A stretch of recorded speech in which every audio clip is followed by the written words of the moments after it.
The explosion came without warning. One moment, Nira was flying her scout ship through the asteroid belt of Sigma 7. The next moment, fire and metal filled the air around her. Her ship screamed as it fell apart. Alarms rang in her ears. Red lights flashed everywhere. She had been careless. The Korath raiders had been hiding behind a large rock, waiting like hunters wait for prey. Their weapons had torn through her shields like paper. Now her beautiful ship was dying, and she was falling toward a small moon below. Nira pulled hard on the controls. Her hands shook. Her heart beat so fast she could hear it in her head. The ground came closer and closer. Gray rocks and dust filled her view through the cracked window. She was Velani. Her people were proud and strong. They did not show fear. But in that moment, alone in her broken ship, Nira was afraid. The crash was terrible. Metal bent and broke. Glass shattered into 1,000 pieces. Nira's body hit the seat belt so hard that pain shot through her chest. Then everything stopped moving. For a long time, she did not move. She could not move. The world was silent except for the soft sound of fire burning somewhere behind her. Slowly, Nira opened her eyes. Smoke filled the inside of her ship. She coughed and tried to breathe. Her left leg felt wrong. When she looked down, she saw why. The leg was bent at a bad angle. Broken. Badly broken. She did not scream. Velani did not scream. But tears fell from her silver eyes as she reached for the emergency release on her seat belt. Getting out of the ship took a long time. Every movement brought new pain. Her leg dragged behind her like a dead thing. Blood left a trail on the floor, violet blood, the color of her people. Outside, the moon was cold and empty. Gray dust covered everything. Sharp rocks stood up from the ground like teeth. The sky was black, filled with distant stars that did not care about her pain. Nira's suit kept her alive. It gave her air to breathe and kept her body warm. But when she checked the small screen on her arm, her heart sank. The suit had 40 hours of power left. After that, she would die. She looked back at her ship. Fire was eating it slowly. Even if she could get back inside, her communication equipment was destroyed. She had seen it broken during the crash. There would be no distress signal, no call for help. No one was coming to save her. The Velani were one of the oldest species in the galaxy. They had been traveling among the stars when humans were still living in caves on their little blue planet. Nira had grown up hearing stories about how great her people were, how smart, how powerful, how they had built empires while other species were still learning to make fire. None of that mattered now. On this empty moon, she was just a wounded creature waiting to die. Nira began to crawl. She did not know where she was going. She just knew she could not stay near the burning ship. The smoke would kill her, or the fire would spread to the fuel tanks and explode. Every meter felt like a kilometer. Her broken leg scraped against rocks. The pain was so bad that her vision went white at the edges. But she kept moving. She had to keep moving. After what felt like hours, she found a small cave in the side of a rocky hill. It was not deep, but it would protect her from the cold wind that had started to blow across the moon's surface. She pulled herself inside and lay against the stone wall. Her breathing was fast and shallow. Sweat covered her blue skin despite the cold. From her belt she took out her small weapon, a plasma pistol. It did not have much power left, but it was something. If anything came for her, she would fight. She would die fighting like a true Velani. The hours passed slowly. Nira drifted in and out of sleep. Each time she woke up, she checked her suit. 35 hours left, then 30, then 25. Her leg was getting worse. The skin around the break had turned dark purple. Infection was setting in. Even if someone found her now, she might lose the leg, or worse. She thought about her family back home on Velen Prime. Her mother would be told that her daughter had died in service to the Empire. There would be a ceremony. Her name would be added to the Wall of Heroes, but Nira would still be dead. She thought about all the things she had never done. She had never bonded with a partner. She had never seen the crystal waterfalls of the northern continent. She had never told her younger sister that she was proud of her. Now she never would. The cold grew worse. Her suit was struggling to keep her warm. The power was running out faster than expected because of the damage from the crash. Nira closed her eyes and let her head fall back against the stone. This was the end. She knew it in her heart. No one came to this part of space. No ships flew through the Sigma-7 belt unless they were smugglers or raiders. And raiders would not help her. They would finish what they had started. She thought about humans for some reason. Her teachers had always spoken badly about them. Humans were young and stupid. They were violent and greedy. They had no culture, no history worth mentioning. They were like animals that had learned to fly ships. The Velani did not trust humans. They did not trade with them or talk to them unless they had to. Humans were beneath them. But Nira had met a human once when she was very young. A human trader had come to her family's shop to buy supplies. He had smiled at her and given her a piece of candy from Earth. It was sweet and strange, and she had kept the wrapper for years. Her mother had been angry. She had thrown the wrapper away and told Nira never to take things from humans again. Now, dying alone on a cold moon, Nira wondered if that human was still alive somewhere. She wondered if he remembered the little Velani girl he had given candy to. It did not matter. Nothing mattered anymore. She closed her eyes and waited for death to come. The night on the moon was long. The temperature dropped lower and lower. Nira's suit beeped warnings at her, but she was too weak to care. Her body was giving up. Her mind was drifting away. She saw dreams, strange dreams of home, dreams of her mother cooking her favorite meal, dreams of her sister laughing, dreams of warm sunlight on her skin. Then she heard something that did not belong in her dreams. The sound of an engine. Nira's eyes opened. For a moment she thought she was imagining it, but no, the sound was real. A ship was landing somewhere nearby. She could hear the roar of thrusters pushing against the ground. Fear filled her heart. It was probably the raiders. They had come back to make sure she was dead. They had come to take whatever was left of her ship. She raised her pistol with shaking hands. The weapon felt so heavy. Her arms did not want to work, but she pointed it at the cave entrance and waited. If death was coming, she would not make it easy. Footsteps crunched on the rocky ground outside. Someone was coming closer. Nira could see a light moving in the darkness. Her finger tightened on the trigger. A figure appeared at the mouth of the cave. It was wearing a suit different from hers, bulkier, simpler, with a round helmet. The light was coming from a lamp attached to its chest. The figure stopped when it saw her. For a long moment, neither of them moved. Then the stranger spoke. The voice was deep but gentle, male, and the language was one she understood, translated by her suit. "I am not going to hurt you. I am here to help." Nira did not lower her weapon. Her eyes were wide with fear and confusion. The figure slowly reached up and removed its helmet. Inside was a face she did not expect. A human face, dark hair, brown eyes, skin that looked tired but kind. A young man, maybe 30 years old by human counting. A human had found her, and he said he wanted to help. Tiho had been alone in space for 6 years. His ship was called the Quiet Wind. It was small and old, but it worked well. He had bought it with everything he owned after the border conflicts ended. Back then, he had wanted to get as far away from other people as possible. Space was big and empty. That was exactly what he needed. He made his living as a salvage operator. He flew through the outer systems, looking for broken ships and abandoned stations. He took what was useful and sold it at the trading posts.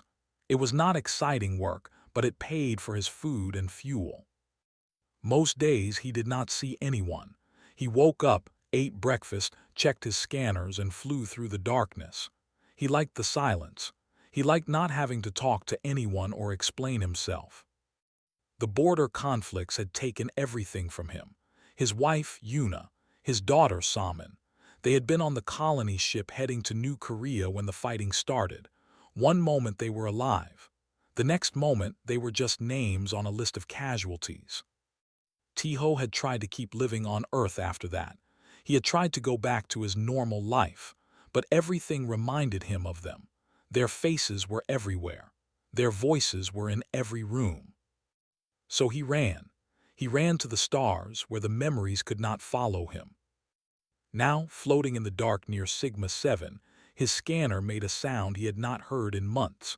It was the sound of a crash signature. Something had fallen onto the small moon below. Tiho looked at the screen. The reading was clear. A ship had crashed there, probably in the last 20 hours. The energy pattern told him it was not a human ship. The design was alien, Velani, maybe, or one of the other elder species. Protocol was clear. When you found an alien crash, you reported it to the nearest station and moved on. Alien business was alien business. Humans had learned to stay out of it.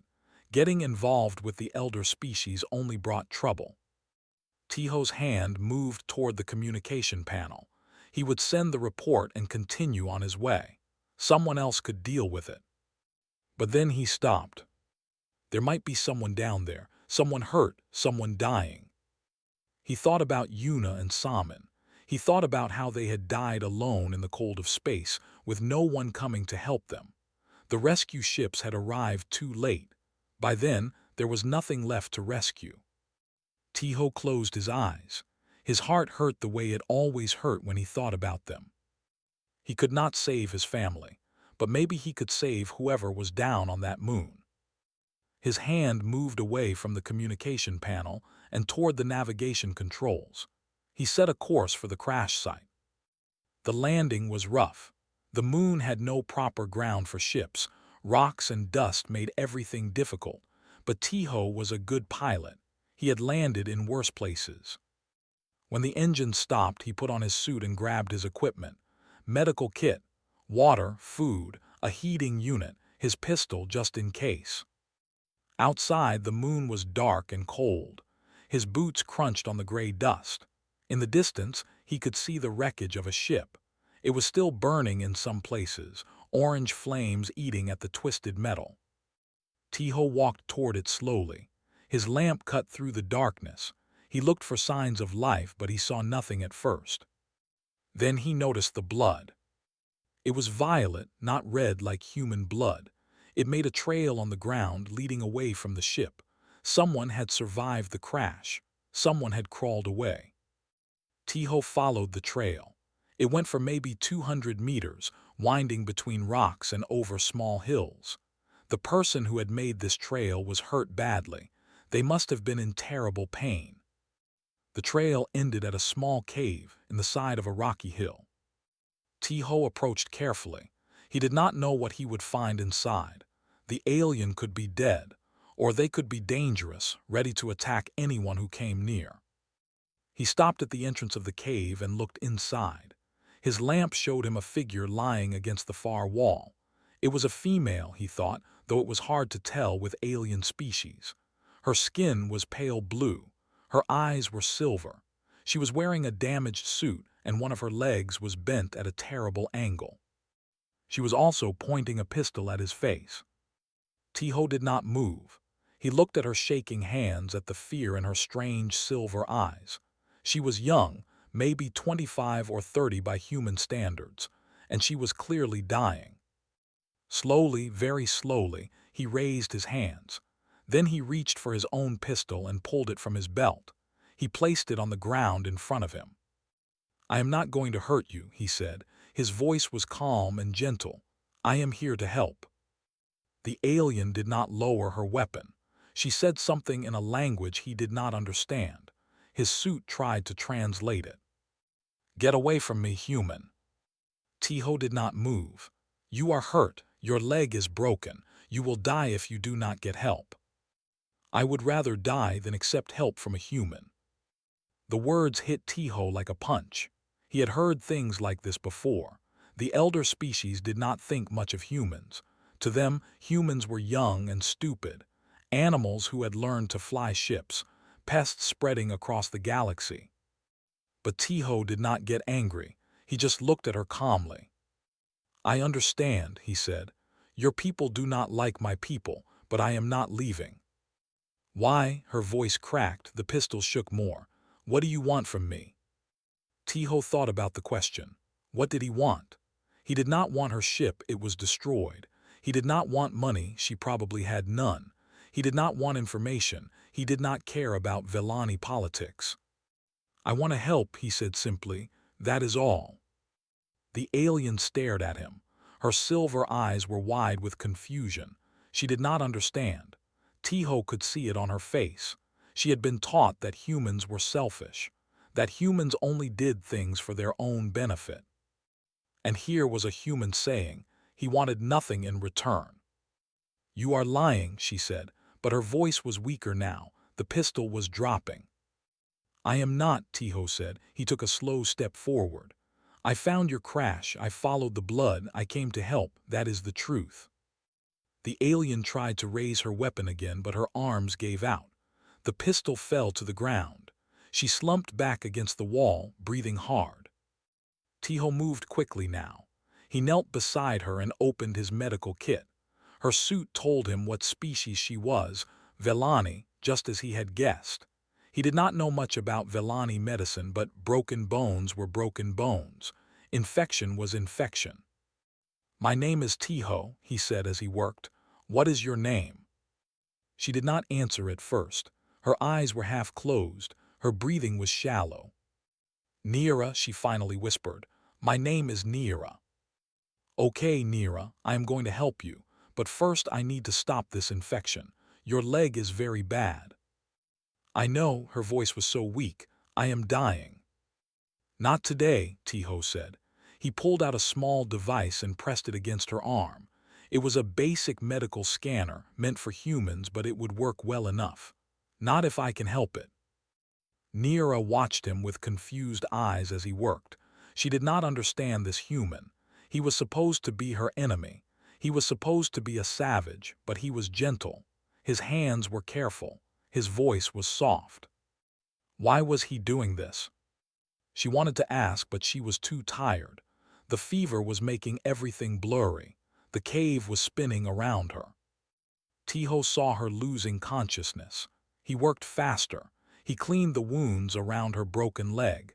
He gave her medicine to fight the infection. He wrapped the leg in bandages to hold it still. It was not enough. She needed real medical care. She needed surgery. She needed things he did not have. But it would keep her alive for now. That was all that mattered. When he finished, he set up the heating unit near her. The cave began to warm up. He took off his outer coat and covered her with it, even though it meant he would be colder. Then he sat down across from her and watched her sleep. Outside, the wind blew across the empty moon. The stars shone cold and distant in the black sky. Nothing moved. Nothing made a sound. Tiho pulled out a food bar and ate it slowly. He was tired. He had not slept in many hours, but he did not close his eyes. He kept watch. Because that was what you did when someone needed help. You did not leave them alone in the dark. You did not walk away because they were different from you or because their people did not like your people. You stayed. And you hoped that maybe, when morning came, things would be better. Nira woke up slowly.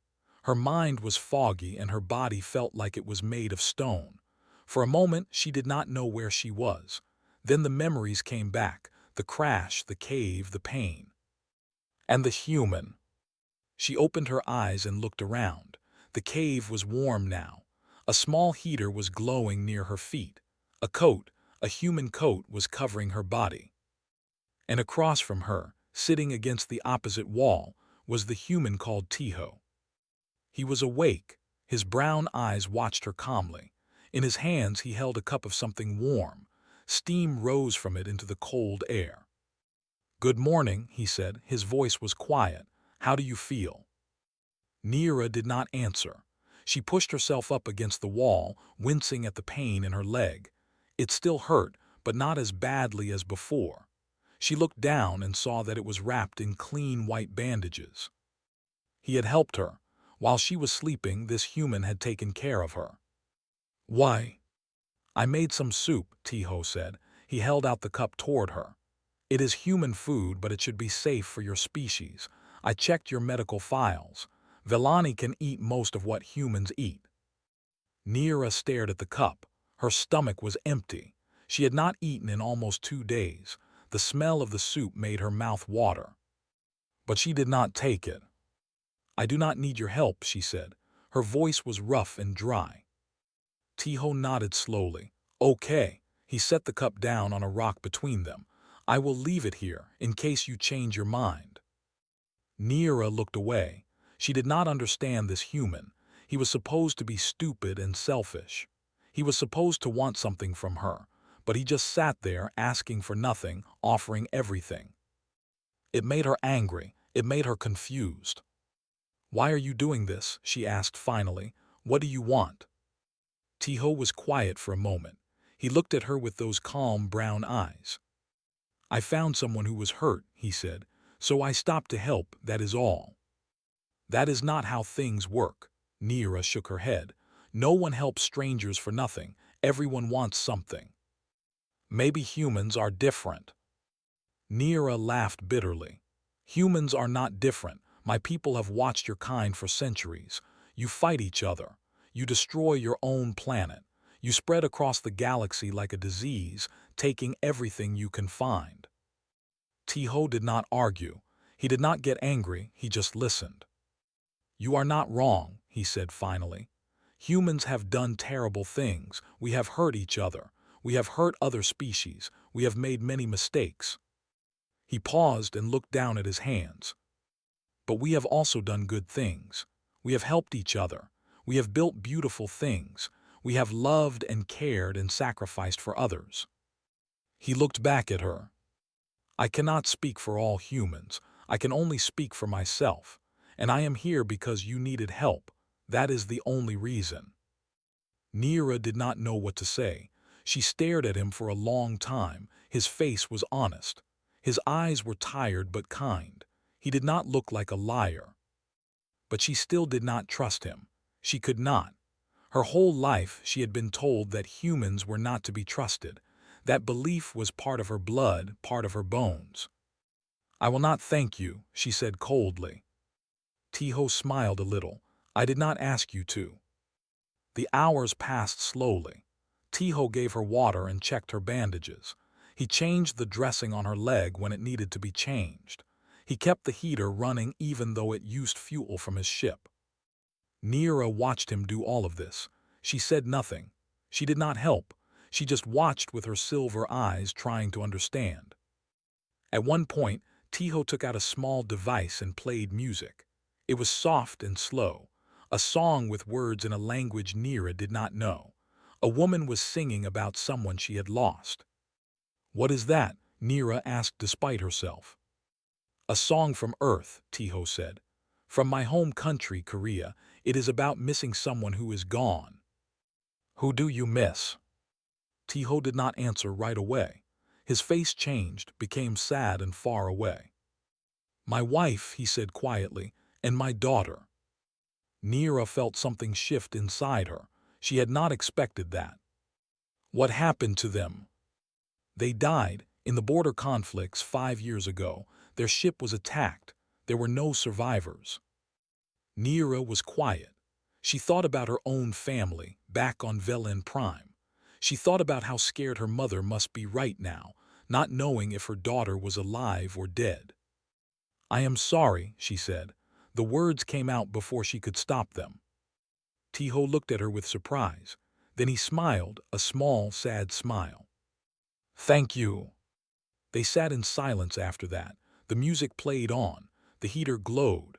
Outside, the wind howled against the rocks. When night came again, Neera's fever returned. The infection was not gone, it was just hiding. Her body began to shake. Her skin turned from blue to almost purple. Sweat poured down her face. Tiho moved quickly. He gave her more medicine. He put cold cloths on her forehead. He held her hand when the shaking got too bad. Through the fog of fever, Nira could see his face above her. He looked worried. He looked scared. Not for himself, for her. "Stay with me," he said. "Do not close your eyes. Stay with me, Nira." She tried to speak, but no words came out. Her body was failing. The infection was winning. Then everything went black.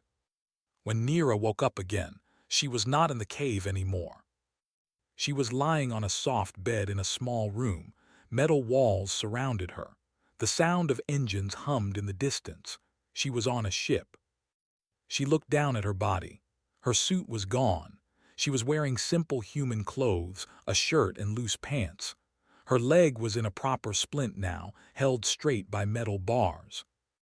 An IV was attached to her arm. Clear liquid dripped slowly into her blood. She was alive. The door to the room opened. Tiho came in, carrying a tray of food. "You are awake," he said. He looked relieved, more relieved than he should have looked for a stranger. "Good, I was worried." "Where am I?" Nira asked. Her voice was weak. "On my ship, the Quiet Wind. I carried you here last night when your fever got too bad. The cave was not safe anymore." Nira looked around the small room. Everything was simple and clean. There were no decorations, no personal items.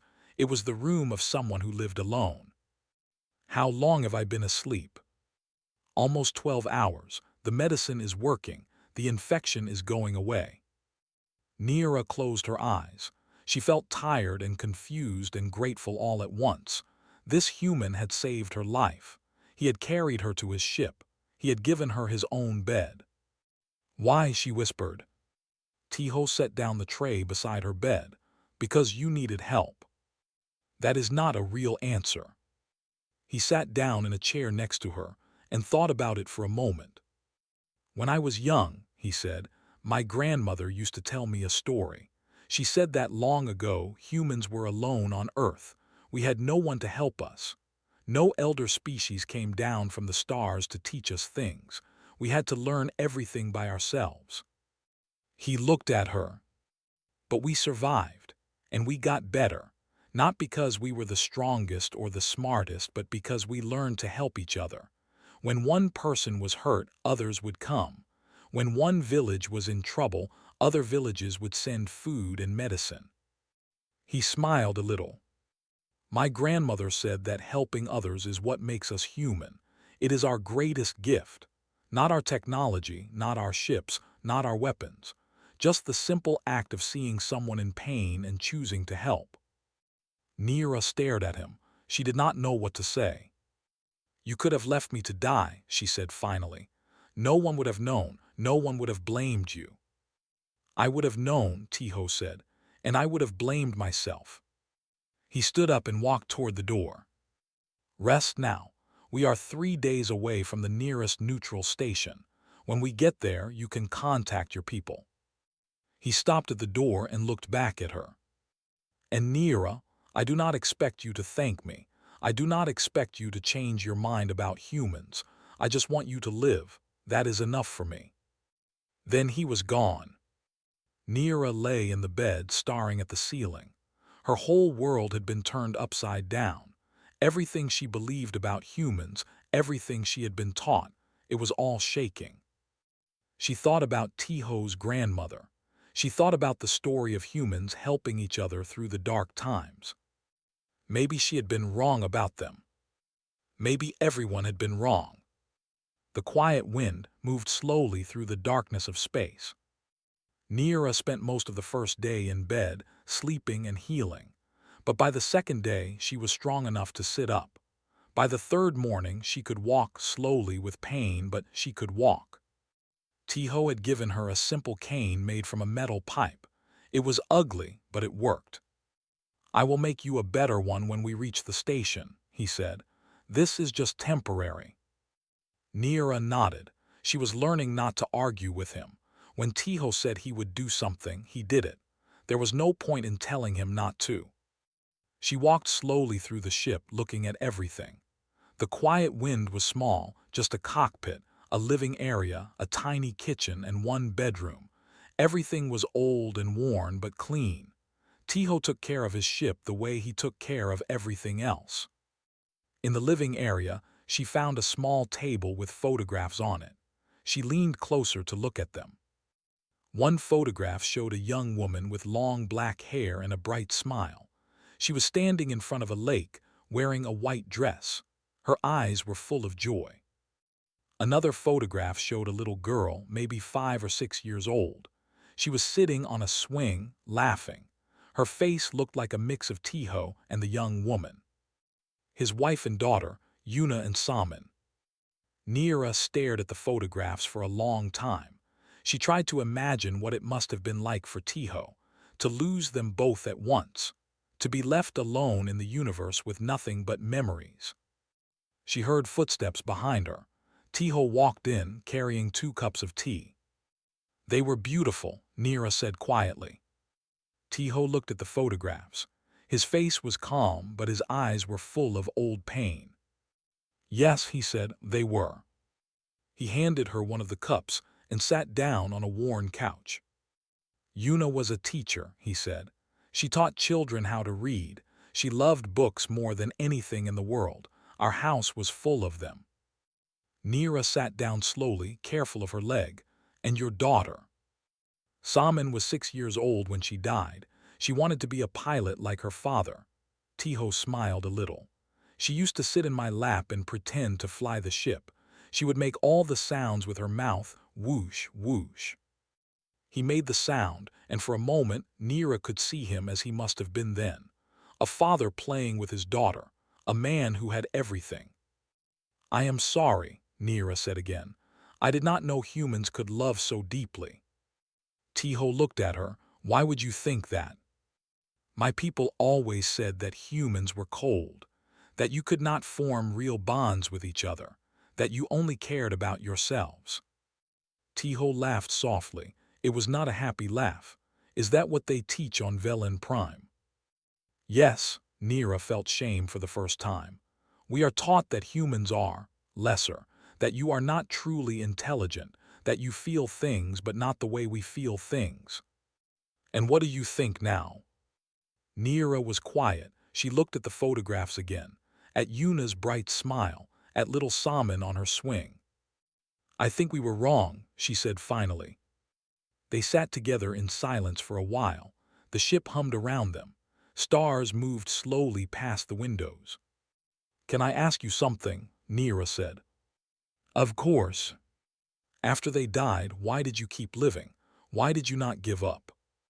Tiho thought about the question for a long time. He looked down at his cup of tea. I did want to give up, he said. For a long time, I did not see any reason to keep going. Every morning, I woke up and asked myself why I should get out of bed. He took a sip of tea. But then I started thinking about what Yuna would say. She always believed that life was precious. She believed that we should help others whenever we could, because that was how we made the world better. He looked at Neera. I could not save them. I could not protect them. But I could still live by what they taught me. I could still be the kind of person they would be proud of. Neera felt something warm in her chest. It was a feeling she did not have a name for. So you fly through space, helping strangers, she said. Sometimes when I can, Tiho shrugged. Most of the time I just collect broken pieces of ships and sell them. It is not a heroic life, but it is honest. You saved my life. That seems heroic to me. Tiho smiled. I did what anyone should do. No, Neera shook her head. That is where you are wrong. Most people would not do what you did. Most people would have left me to die. Humans and Velani and everyone else, most of them only think about themselves. She leaned forward. You are different, do you not see that? You are special. Tiho looked uncomfortable. He shifted in his seat. I am not special, he said. I am just a man who learned that helping others is worth more than anything else. Maybe that is what makes you special. They looked at each other. For a moment, neither of them spoke. Then Tiho stood up abruptly. We should eat. You need to keep your strength up. Nira watched him walk to the kitchen. She could see that her words had affected him. He was not used to people saying things like that. He was not used to being seen. She followed him slowly, using her cane. The kitchen was tiny, just enough room for one person, but Tiho moved aside to let her stand next to him. "I can teach you to make human food," he said, "if you want." Nira nodded. "I would like that." He showed her how to prepare simple dishes: rice with vegetables, soup with noodles, small cakes that were sweet and soft. As they worked, Nira asked him questions about Earth, about Korea, about the places he had seen and the people he had met. Tiho answered all of her questions. He told her about the mountains of his homeland, covered in green trees. He told her about the cities full of lights and music. He told her about the ocean, so big and blue that it looked like the sky had fallen down. "I miss it sometimes," he said, "but I could not stay there, not after everything that happened." "Will you ever go back?" Tiho was quiet for a moment. "I do not know, maybe someday, when I am ready." "What would make you ready?" He looked at her. "I think I would need to forgive myself first." "Forgive yourself for what?" "For not being there when they died." His voice was heavy. "I was working in the outer systems when the attack happened. If I had been with them, maybe I could have saved them. Maybe I could have done something." Nira put down the spoon she was holding. "Or maybe you would have died too," she said gently. "And then there would be no one to remember them, no one to keep their photographs on a table, no one to tell strangers about Yuna who loved books and Saman who wanted to be a pilot." Tiho stared at her. His eyes were wet. "You carry them with you," Nira said. "Every time you help someone, you carry them with you. They are not gone as long as you live the way they taught you to live." A tear fell down Tiho's face. He wiped it away quickly. "When did you become so wise?" he asked, trying to smile. "I had a good teacher," Nira said. "A human who sat with me in a dark cave and refused to leave." They finished making dinner together. They ate at the small table in the living area, with Yuna and Saman watching from their photographs. And for the first time in many years, neither of them felt alone. Waystation Coral appeared on the screen like a jewel floating in darkness. It was a neutral station, built by no single species, belonging to no government. Ships from 100 worlds came and went through its docks. Traders, travelers, diplomats, they all met here in peace, no matter what wars their peoples were fighting. Tiho guided the quiet wind toward the docking bay. His hands moved over the controls with practiced ease. "We are almost there," he said. Nira stood behind him, looking at the station through the cockpit window. Her leg was much better now. She could walk without the cane, though she still moved slowly. "My people will be waiting," she said quietly. "I sent them a message yesterday. They said they would send a ship." Nira nodded. She should have been happy. She was going home. She would see her family again. She would be safe. But something felt wrong. Something felt incomplete. She looked at Tiho. In 3 days, he had become more than a stranger. He had become something else, something she did not have words for in her language. "Tiho," she said. "Yes." "What will you do after I leave?" He was quiet for a moment. His eyes stayed on the controls. "The same thing I always do," he said. "Keep flying, keep looking for things to salvage, keep moving through the stars." "Alone. Alone." Nira felt a pain in her chest, not from her injuries, from something deeper. "You do not have to be alone," she said. Tiho turned to look at her. His face was calm, but his eyes were sad. "It is easier this way," he said. "No one gets hurt if I am alone." "That is not true. You get hurt. Every day you get hurt." He did not answer. He turned back to the controls and guided the ship into the docking bay. When the engine stopped, they both sat in silence. Neither of them wanted to move. Neither of them wanted this to end. Finally, Tiho stood up. "We should go," he said. "Your people are waiting." They walked through the station together. Nira moved slowly and Tiho matched her pace. Around them, dozens of species hurried past, tall figures with long limbs, short creatures with many eyes, beings made of crystal and light. No one paid attention to the human, and the Vellani walking side by side. The Vellani ship was docked on the far side of the station. It was beautiful, silver and blue, shaped like a teardrop. Two Vellani guards stood outside, watching everyone who came near. When they saw Nira, they stepped forward quickly. "Scout Nira," one of them said, "we have been worried. Are you injured?" "I was," Nira said, "but I am better now." The guards looked at Tiho. Their faces became cold and hard. "Who is this human?" "This is Tiho. He saved my life." The guards exchanged glances. They did not believe her. They did not want to believe her. "Come," the first guard said. "The ambassador is waiting." They walked toward the ship. A door opened and a tall Vellani male stepped out. He was older with dark blue skin and silver hair. His clothes were rich and expensive. His eyes were sharp like knives. This was Ambassador Dion, one of the most powerful Vellani in the sector. "Nira," he said, his voice was cold. "You survived, good. We have many questions about your mission." He looked at Tiho like he was looking at an insect. "And this is the human who found you. How interesting. What does he want for his service? Money, technology, access to our trade routes." Tiho stood straight. He did not look away from the ambassador's cold eyes. "I want nothing," he said calmly. The ambassador laughed. It was not a nice laugh. "Nothing. Every species wants something, human. Do not play games with me." "I am not playing games. I found someone who was hurt. I helped her. That is all." The ambassador shook his head slowly. "Humans always want something. You cannot fool me." He turned to the guards. "Take Scout Nira to the ship, and give this human a small payment for his trouble, something appropriate for his kind." Nira felt anger rise inside her, hot, burning anger. "No." The word came out loud and strong. Everyone stopped and looked at her. "No," she said again, "you will not treat him like this." The ambassador's eyes narrowed. "Excuse me." Nira stepped forward. Her leg hurt, but she did not care. "This human saved my life. He found me dying on an empty moon. He carried me to his ship. He gave me his bed, his food, his medicine. He asked for nothing in return."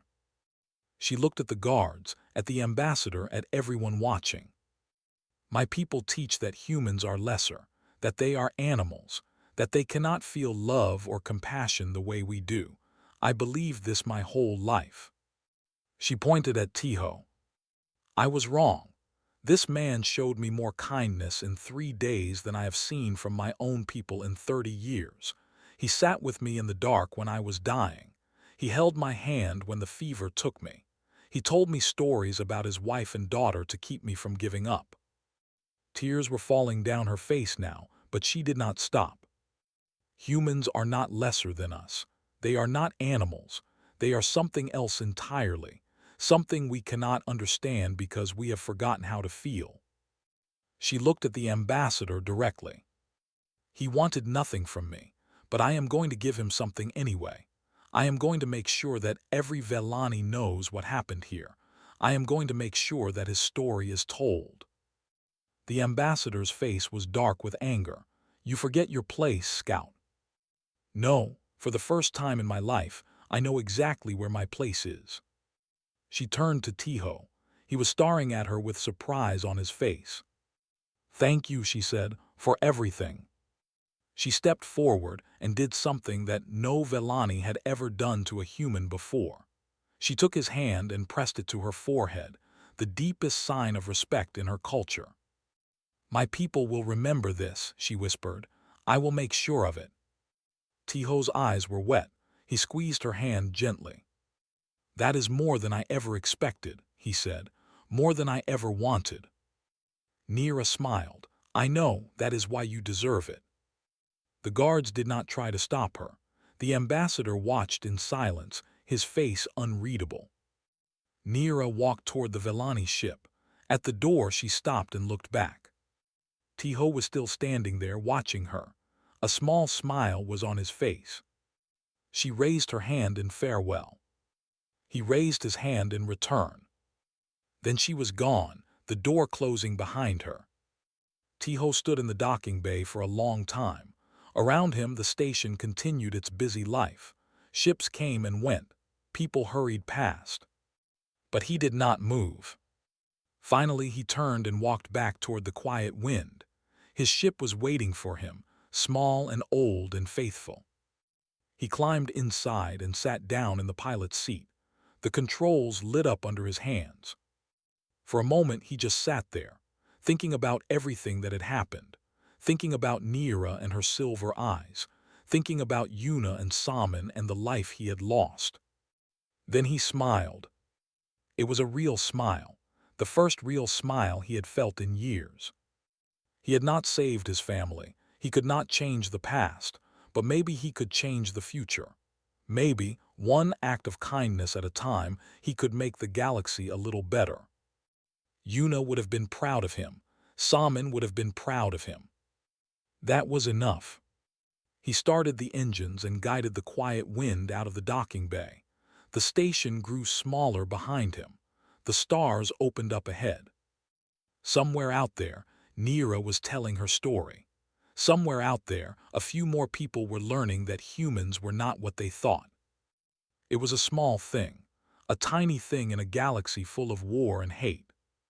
But small things could grow. Tiny seeds could become great trees. Tiho set a course for the next system. There was more space to explore, more broken ships to find, more people who might need help. And he would be ready. Because that was what humans did. They kept going. They kept hopping. They kept reaching out their hands to anyone who needed them. Even when no one reached back. Especially when no one reached back. The quiet wind flew on through the darkness, carrying one human toward the unknown. Behind him, the light of the station faded away. Ahead of him, the stars were waiting.